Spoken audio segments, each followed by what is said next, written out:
হ্যাঁ, তো সেকশন 19.6 এ কিছু রিয়েল ওয়ার্ল্ড ফ্যাক্টরস বলা আছে যেখানে আসলে কেন হাই ডিভিডেন্ড পলিসিটা প্রেফার করা হয়। মজার কথাবার্তা একটা হচ্ছে ডিজায়ার ফর কারেন্ট ইনকাম। অনেকে হচ্ছে একটা কারেন্ট ইনকাম যায়, যেমন যারা হচ্ছে রিটায়ার্ড পিপল, হ্যাঁ, তারা চায় যে এখনই একটা কারেন্ট ইনকাম হোক এবং কন্টিনিউয়াস ইনকাম হোক। হ্যাঁ, তো সেক্ষেত্রে তারা জেনারেলি ডিভিডেন্ডটা চায়। হ্যাঁ, তাছাড়া হচ্ছে যে বিহেভিয়ারাল ফাইন্যান্স, এখানে খুব মজার কথাবার্তা বলছে। হ্যাঁ, মানে আসলে মানুষ কোনো কারণ নাই, কারণ ছাড়াই একটা জিনিস হয়তো পছন্দ করে বা একটা জিনিস হয়তো মনে করে যাচ্ছে এটা মনে বেটার। হ্যাঁ, সম্ভবত এই কথাবার্তাই বলছে, আমি ভুলে গেছি আসলে কী বলছিল। তো এটা মজার জিনিস ছিল, এটা একটু রিডিং পড়লেই বোঝা যাবে।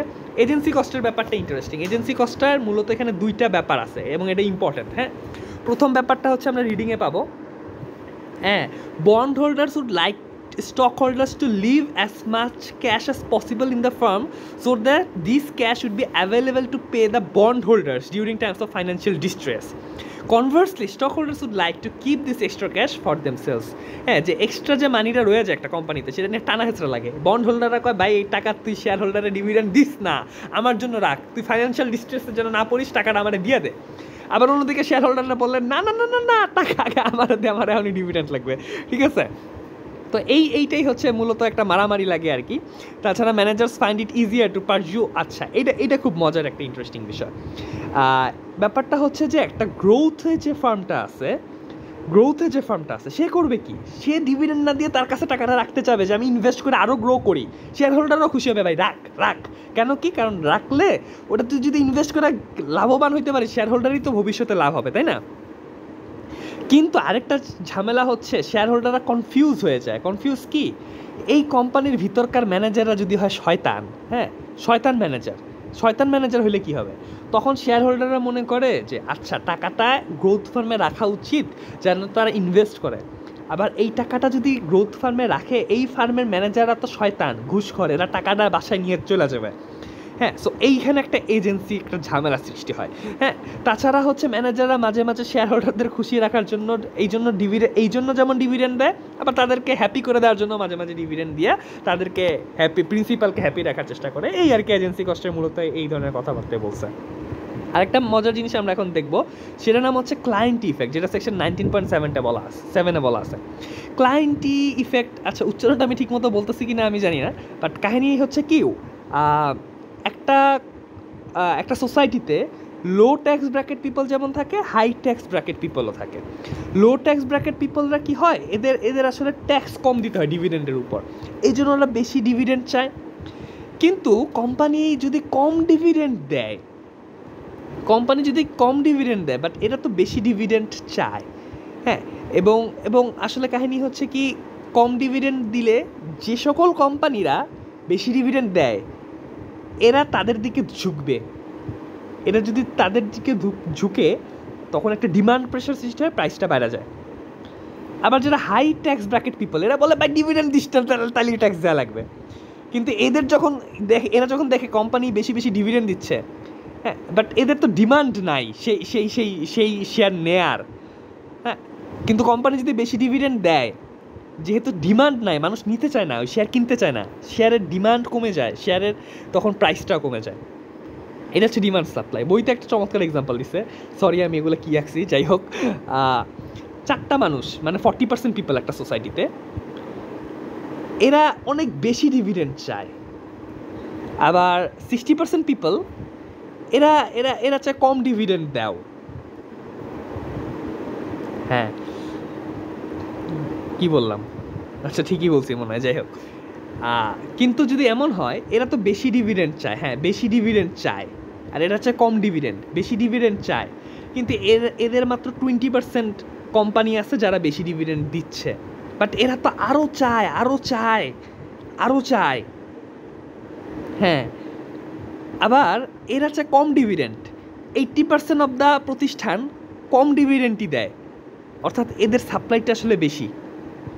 কিন্তু এরা তো বলে যে ভাই এই 20%, আমরা তো হাই ডিভিডেন্ড চাই, মাত্র 20% আমাদের হবে না, 40% of people, but dividend 20% of company দিচ্ছে হাই ডিভিডেন্ড, এরা তখন আরও বেশি ডিভিডেন্ড দিতে চায়।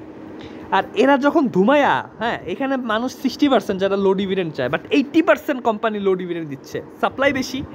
তো সাপ্লাই বেশি হইলে হবে কি, এই কিছু সাপ্লাই এদের ডিমান্ডটাকে ফিল আপ করতে চাইবে।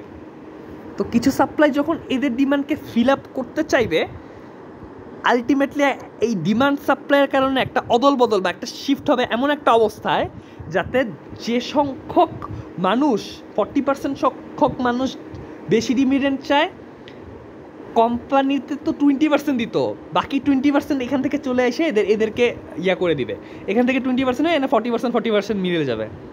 আর এইখানে 60% 80% থেকে তো 20% চলে গেল কোম্পানি, তাহলে 60% কোম্পানি এদেরকে 60% মানুষদেরকে কম ডিভিডেন্ড সাপ্লাই দিচ্ছে।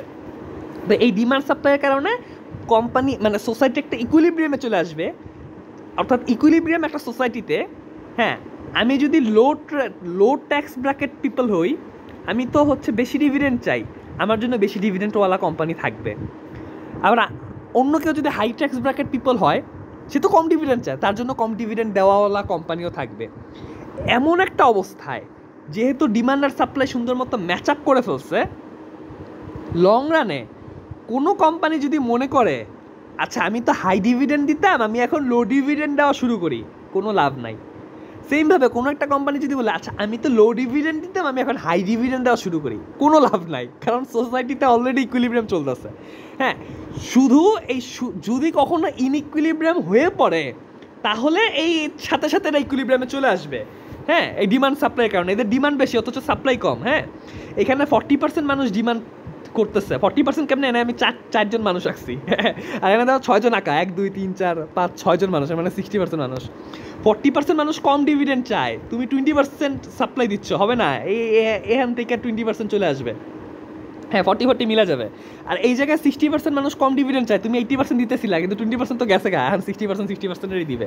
হ্যাঁ, তো এইটা যতক্ষণ না হইতেছে ততক্ষণ তুমি একটা ঠিক আছে, একটা তুমি তোমার ডিভিডেন্টের পরিমাণ বাড়াই দিবা না কমাই দিবা, একটা কোম্পানি ডিভিডেন্ট বাড়াই দিবে নাকি কমাই দিবে, স্ট্র্যাটেজি চেঞ্জ করে কিছুটা হয়তো লাভবান হইতে পারে, বাট আলটিমেটলি লং রানে কোনো লাভ নেই, কারণ সোসাইটিতে একটা ইকুইলিব্রিয়াম স্টেট সবসময় থাকবে। হ্যাঁ, তো এই জন্য বইয়ের একটা জায়গায় একটা সুন্দর একটা কোয়েশ্চেন করছে, আমি একটু দেখে বলি।